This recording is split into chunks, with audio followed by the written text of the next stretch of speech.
Y'all know your girl loves true crime. I love psychology. And ever since I've done that recap review on the docu-series on Sherri Papini and how she lied, I had to dig a little bit deeper. Based off some of y'all comments on here and on TikTok, where is she today? A murderer? Okay, what is she involved in now? And what about her kids? Where are her kids today? We gonna sit back and we gonna answer all them questions right about now.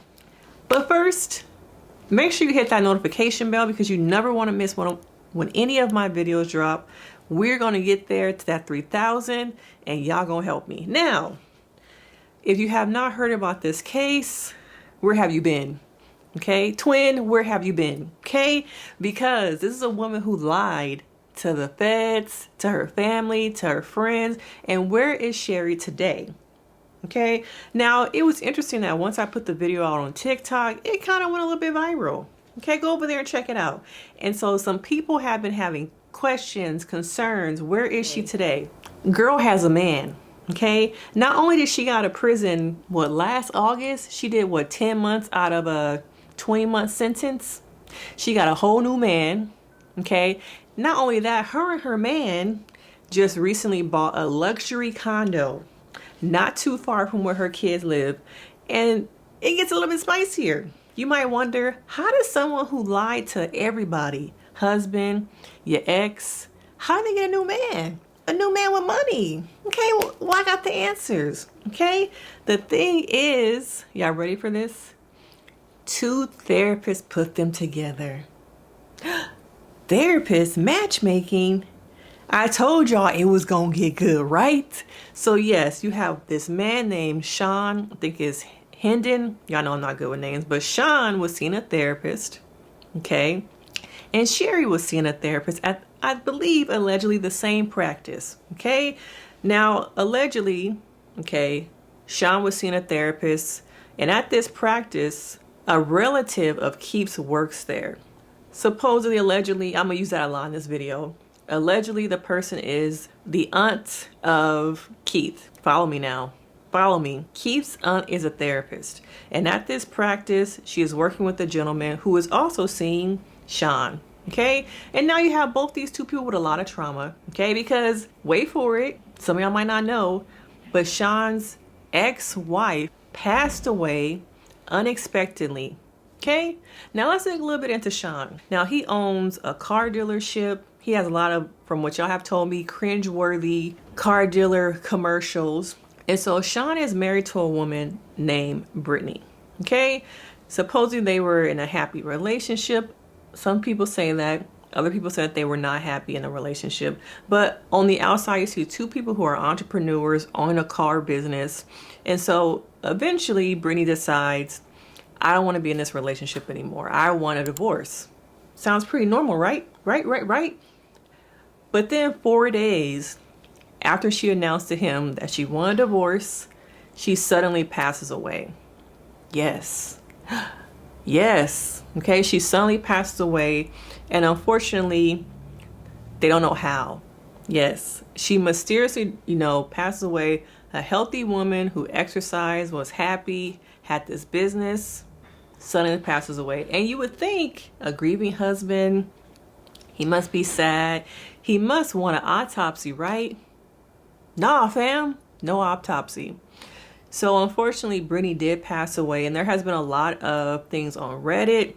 A lot of things just like Justice for Brittany. There is even a website called Justice for Brittany because people want the case looked at more. What really happened to her, how this woman who was healthy, thriving, suddenly passed away 4 days after announcing she wanted a divorce. Okay, so now you have Shawn who is grieving. I believe he checked himself into therapy. And then you have Sherri who was already in therapy for her lies. And I told you on my first video, I was very curious to see how, and I wondered how a therapist might feel after sitting with someone, hearing their story, their trauma, and then having it be seen on the media that it was all a lie. Now, as a therapist myself, I often find myself conflicted. Is it my job to figure out if a client is lying? Or is it my job just to sit with the client, understand where they are, and just go where they are leading me? Some therapists feel like you should point out and bring up things don't make sense. Hold your client accountable. Try and figure out how to make them see what is the role they play in some of these actions. Other therapists feel like it's not our job to investigate. Where it's a blank space, we're supposed to just sit there, not have a personality, and just listen to what our clients are saying. So I want to know from you guys, do you think that therapists should speak up and let their client know when, not that we know you're lying, but something ain't adding up, okay? Asking more questions. So that was my thought initially, okay? And then so you have two people, Shawn, Sherri, and these other two people, two therapists, okay? And allegedly they got in their minds, your client, my client, they both have trauma. Maybe we should bring them together. Now, I don't know the details of how they got together. I don't really know. Well, my nosy self, my T self, of course, wants to know, how did this happen? What was y'all thinking? Morals, ethics. What happened to all that stuff they teach us? Okay? Why would two therapists risk their careers, their businesses, income to put these two people together? Now, so they are happy. Shawn, Sherri are living together. They're a happy couple. And some people, some of y'all looking at the comments, okay? We're going to bring up some of them comments. Said that you feel like Sherri reminds you of Mary Kay Letourneau in the face. Some of these comments, y'all, I really do look at the comments. I reply to most, if not all of them. So I be seeing them. And a lot of people are wanting to know why. Why would a therapist do that? Okay. Not only that, since the case has, I guess, closed, she's gotten out of prison. She also has been back and forth in court with Keith. Yeah, the audacity. She wants money. Now they're going through a divorce and they're going back and forth about assets. And every time, you know, Miss Ma'am, Sherri is asked about her assets. How does she contribute to the finances of the relationship? Things like that. She pleads the fifth. Ma'am, okay, not only did you put this man through so much grief at one point, because he was not only grieving, okay, where is my wife? Would something happen to her? Having to explain that to the children, still having to take care of the children when you disappeared. And then he stood by your side when he knew you was lying. Okay? After that scene of them, from the documentary of them being in the police, you know, officer telling him, the feds, like, hey, it don't make sense. It's not making sense. And he's sitting there like, And he did say, you know, in that docuseries, I knew from the beginning that she was lying, but I didn't want to be the bad guy. I want to be that guy who didn't believe and trust in his wife. Okay. So he continued to support her unconditionally. Okay. Unconditionally. And so now to the present day, you have this man who is trying to raise those children, because right now he has temporary custody, which, what kind of court system will give the mother still partial custody or let her see them children at all, especially after we found out that she was making them sick. She had a little bit of Munchausen syndrome in her. She was making the kids sick by putting alcohol pads to their mouth, their nose. That is for attention. Kids become nauseated, have to go to the doctor. And so now you have her in court going back and forth with him over money. She feels like she deserves some of his money. But yeah, you're with this man over here, Shawn. You just bought a $700,000 property, a 4-bedroom property not too far from where your kids live. Now, where that money coming from? Okay. And what kind of man would want to be with a woman who did that, who's a pathological liar? What's going on with him mentally also? Moving on so quick, publicly in another relationship, after your wife passed away. What happened to grief? What happened to, okay, let it settle in a little bit? I don't know. Some people have said that it's nothing wrong with him moving on. Other people feel like you move on to her. Okay. I want to know your thoughts. Do you think that him moving on was too fast? Is it just enough time? Okay. So they're going back and forth in court, and all of this is still traumatic for Keith. And it's interesting too, because in my TikTok comments, again, a lot of women have said, what about Keith? What about him? So many people are focused on, there must be something wrong with him. He must have did this, something to her to make her want to run away. But I think it shows how much people don't want to hold women accountable.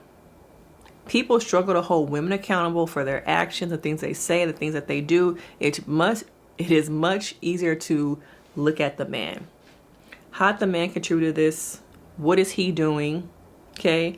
Not only that, it also shows how women have their own trauma. I think a lot of people who are focusing on Keith, it shows how women have their own trauma, how it's hard to believe that a man can love you unconditionally, that will stand by your side, will do anything to find you, want to be with you, to love you.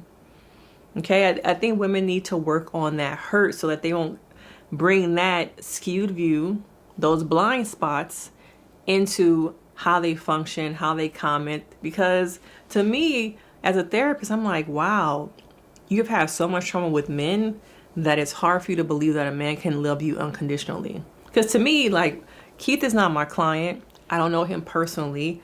But to me, it just feels like this man really did show up for her. It took him how many years to tell his side of the story? What, 7? 7 years? And even watching the docuseries, you saw how he continued to be emotional. It was hard for him to watch some of the videos. I think it wasn't even until this docuseries that he actually went into the home where she was hiding. That little duplex, you saw him go in there years later. That to me was a little bit of exposure therapy, and I wonder if it gave him like kind of some closure to see where she was staying, where she was living during those days that she was missing. But we have to think about Shawn.